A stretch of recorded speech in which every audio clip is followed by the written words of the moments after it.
हे गुलाबजामुन नाही आहेत बरं, फक्त रव्यापासून बनवलेली एकदम टेस्टी मिठाई आहे। कधी काही गोड खाण्याची इच्छा झाली तर अगदी झटपट आणि घरातील मोजक्या 3 साहित्यात तुम्ही ही मिठाई तयार करू शकता। किंवा बऱ्याचदा घरी कधी पाहुणे आले तर आपण रव्याचा शिरा बनवतो, त्याऐवजी तुम्ही ही रव्याची मिठाई ट्राय करू शकता। सगळे तुमचं खूप कौतुक करतील, कारण ही शिऱ्यापेक्षा 10 पटीने छान होते। नमस्कार, मी अमृता, कणे कुकिंग विथ अमृतामध्ये तुम्हा सर्वांचं खूप खूप स्वागत। तर लगेच रेसिपी पाहूया। त्या अगोदर एक छोटीशी विनंती आहे, रेसिपी पूर्ण बघा आणि तुम्हाला जर माझी ही रेसिपी आवडली तर प्लीज व्हिडिओला लाईक आणि शेअर करा। चॅनलवरती नवीन असाल तर चॅनलला देखील सबस्क्राइब करा। लगेच आपण रेसिपीला सुरुवात करूया। तर ही रव्याची मिठाई बनवण्यासाठी 1 कप एकदम बारीकवाला रवा घेतलेला आहे मी। तुम्ही जर जाड रवा घेत असाल तर तो मिक्सरला फिरवून बारीक करून घ्यायचा आहे। त्यानंतर 2 चमचे मिल्क पावडर घेतलेले आहे, यामुळे मिठाईला टेस्ट छान येते। थोडीशी इलायची पावडर घेतलेली आहे आणि केशर घेतलेला आहे। केशर पूर्णपणे ऑप्शनल आहे। आता हा रवा आपल्याला तुपात भाजून घ्यायचा आहे 1-2 मिनिट। त्यासाठी मी अर्धा चमचा साजूक तूप घेतलेला आहे। रवा तुपात भाजून घेतल्याने याचा कच्चेपणा दूर होतो आणि मिठाईला टेस्ट छान येते, त्यामुळे ही प्रोसेस आपल्याला करायची आहे। आता 1 कप रवा घेतलाय तर 2 कप दूध घ्यायचं आहे। दूध आपल्याला दुसऱ्या गॅसवरती गरम करायला ठेवायचं आहे, जास्त गरमही करायचं नाही, कोमट करून घ्यायचं आहे दूध। आणि रवा आता आपल्याला 1-2 मिनिट फक्त भाजून घ्यायचा आहे। याचा काही कलर वगैरे चेंज करायचा नाहीये, किंवा आपण शिरा बनवण्यासाठी किंवा लाडूसाठी जसा रवा भाजतोय ना तसा अजिबात करायचा नाहीये। रवा हलकासा फुलेपर्यंत आपल्याला भाजून घ्यायचा आहे। आता तुम्ही पाहू शकाल रवा व्यवस्थित फुललेला आहे।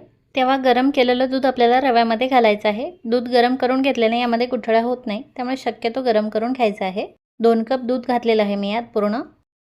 केशर घालते मी लगेच आणि इलायची पावडर देखील घालते। केशर आणि इलायचीमुळे फ्लेवर छान येतो, पण तुमच्याकडे जर नसेल तर काहीच हरकत नाही। रवा दुधात मिक्स करून घेतल्याच्या नंतर आता खूप छान सॉफ्ट झालेला आहे आणि हे मिश्रण आता घट्ट झालेलं आहे, तुम्ही पाहू शकाल। तेव्हा आता लगेच गॅस बंद करायचा आहे आणि यावरती झाकण ठेवून हे आपल्याला 5 मिनिट असंच ठेवायचं आहे रेस्टसाठी। मिश्रण रेस्ट होतंय तोवर लगेच आपल्याला पाक बनवून घ्यायचा आहे। तर 1 कप रव्यासाठी आपल्याला 2 कप साखर घ्यायची आहे आणि 2 कप साखरसाठी 2 कपच पाणी घ्यायचं आहे। आता सगळ्यात अगोदर आपल्याला यातली साखर विरघळवून घ्यायची आहे। साखर आता बऱ्यापैकी विरघळत आलेली आहे, तुम्ही पाहू शकाल। तेव्हा यात मी 2 इलायची आणि थोडंसं केशर घालते, यामुळे पाकाला फ्लेवर छान येतो। यातली साखर आता पूर्णपणे विरघळलेली आहे, तुम्ही पाहू शकाल। आणि या पाकाला आता छान उकळी आलेली आहे। तेव्हा उकळी आल्याच्या नंतर फक्त 3-4 मिनिट हा पाक आपल्याला उकळवून घ्यायचा आहे, आटवून घ्यायचा आहे। कारण पाक जर जास्त घट्ट झाला ना तर तो मिठाईमध्ये आतपर्यंत व्यवस्थित शिरत नाही आणि त्यामुळे मिठाई रसरशीत होत नाही। 2 बोटाला हलकासा चिकटेल असा पाक बनवायचा आहे आपल्याला। कन्सिस्टन्सी तुम्ही पाहू शकाल, बोटाला हलकासा चिकटतोय पण याची कुठेही एकतार वगैरे जमा होत नाहीये, असाच पाक आपल्याला हवाय। लगेच गॅस बंद करते मी। इकडे आपलं रव्याचं मिश्रण छान रेस्ट झालेलं आहे, तेव्हा एका ताटाला थोडंसं तूप लावून घ्यायचं आहे आणि या ताटामध्ये आता हे रव्याचं मिश्रण ओतून घ्यायचं आहे।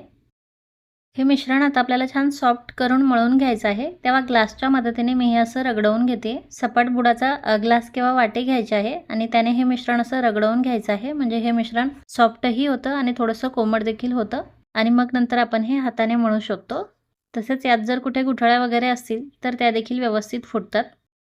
मिश्रण ग्लासने रगडवून घेतल्याच्या नंतर खूप छान सॉफ्ट झालेलं आहे, आता तुम्ही पाहू शकाल।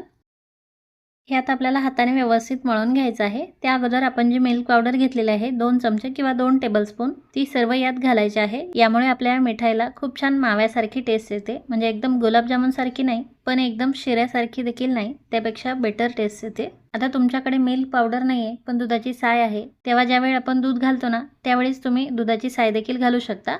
हे मिश्रणात आपल्याला व्यवस्थित सॉफ्ट करून घ्यायचं आहे, पण तुम्हाला जर हे कडक वाटत असेल ना तर 1-2 टेबलस्पून किंवा 1-2 चमचे दूध यात तुम्ही अजून घालू शकता आणि याला छान सॉफ्ट करून घेऊ शकता। मला हे थोडंसं घट्ट वाटत होतं, व्यवस्थित याला सॉफ्टनेस येत नव्हता, त्यामुळे मी 1-2 चमचे दूध घातले आणि त्याला असं व्यवस्थित मळून घेतलेलं आहे। आता किती सॉफ्ट मिश्रण तयार झालेलं आहे, तुम्ही पाहू शकाल। आता लगेच आपल्याला याची मिठाई बनवायची आहे। त्या अगोदर थोडंसं पीठ घेऊन हे मिश्रण चिरत वगैरे नाही ना याची खात्री करून घ्यायची आहे। मिश्रण अजिबात चिरत नाहीये, तेव्हा असे चपट्या आकाराचे गोळे आपल्याला तयार करून घ्यायचे आहे।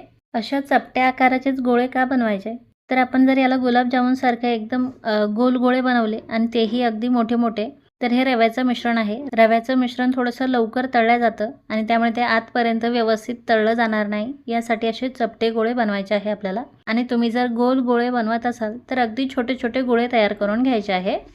आता सगळे गोळे तयार करून घेतलेले आहे मी. हे तळायचे कसे हे आपण पाहूयात. तर हे गोळे तळण्यासाठी तेल आपल्याला सुरुवातीला एकदम मध्यम गरम करून घ्यायचं आहे. म्हणजे एकदम जास्त थंडही नाही आणि एकदम जास्त कडकही नाही. त्यानंतर अगदी थोडे थोडे गोळे यामध्ये टाकायचे आहे आणि तळून घ्यायचे आहे. मी सुरुवातीला 5च गोळे टाकलेले आहे. गोळे थोडेसे तळले गेले की मग आपल्याला चमच्याने असे हलवून घ्यायचे आहे आणि गोळे तेलात टाकले की गॅसची फ्लेम आपल्याला एकदम कमी करायची आहे बरं. आणि कमी आचेवरती हे आपल्याला तळून घ्यायचे आहे, जेणेकरून हे आतपर्यंत व्यवस्थित तळले जातात. आणि हे आता असे डार्क सोनेरी कलरचे झाले, थोडेसे ऑरेंज कलरचे झाले की लगेच हे आपल्याला काढून घ्यायचे आहे. यातलं तेल निथळेस्तोवर दुसरी बॅच देखील तेलामध्ये टाकते मी. गोळे तेलामध्ये टाकून झाले की याला तळाशी डाग पडू नये यासाठी चमच्याने असे हलवून घ्यायचे आहे. आणि आता हे तळून घेतलेले गोळे आपल्याला कोमट पाकामध्ये टाकायचे आहे. पाक एकदम जास्त कडकडीत गरम नकोय आणि एकदम जास्त थंडही नकोय. तसेच आपल्या दुसऱ्या बॅचकडेही लक्ष द्यायचं आहे बरं. हे गोळे थोडेसे तळले की आलटवून पालटवून सगळ्या बाजूंनी हे व्यवस्थित तळून घ्यायचे आहे, एकदम कमी आचेवरती, जेणेकरून हे आतपर्यंत व्यवस्थित तळले जातात. आणि जेव्हा तुम्ही हे कमी आचेवरती तळाल ना, तेव्हाच याचं वरचं आवरण कडक होतं गुलाबजामुनसारखं, नाहीतर हे सॉफ्ट वरचं आता ह्या गोळ्यांवरचं आवरण तुम्ही पाहू शकाल, एकदम कडक आहे. आणि असेच आता सगळे गोळे आपल्याला कमी आचेवरती तळून त्यानंतर पाकामध्ये टाकायचे आहे. आता एक बॅच मी एकदम हाय फ्लेमवरती तळली होती बरं. तर तुम्ही पाहू शकाल याला कसे डाग पडलेले आहे. तसेच हाय फ्लेमवरती तळल्यामुळे यावरती एक पापुद्रा तयार झालेला आहे, अशी पापडी तयार झालेली आहे. आणि हे गोळे जर हलवले ना तर लगेच याची पापडी वरची तुटून पडते आणि त्यामुळे हे पाकात टाकल्यावर देखील व्यवस्थित सेट होत नाही, याची पापडी लगेच निघून येते. आता सगळे गोळे तळून घेतलेले आहेत मी आणि पाकामध्ये टाकलेले आहे. हे पाकामध्ये असे व्यवस्थित डुबवून घ्यायचे आहे आणि त्यानंतर यावरती झाकण ठेवून हे 3 ते 4 तास आपल्याला मुरण्यासाठी ठेवायचे आहे.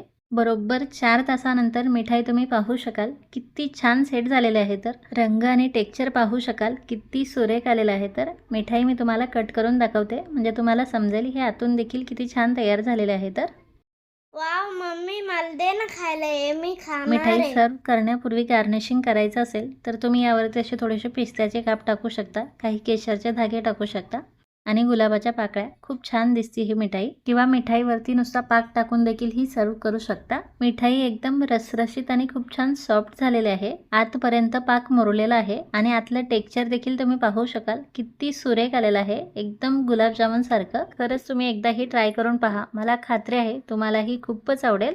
तर नक्की ट्राय करा आणि रेसिपी जर आवडली असेल तर प्लीज व्हिडिओला लाईक आणि शेअर करा. पुन्हा भेटूयात आपल्या पुढच्या रेसिपीमध्ये. Bye bye.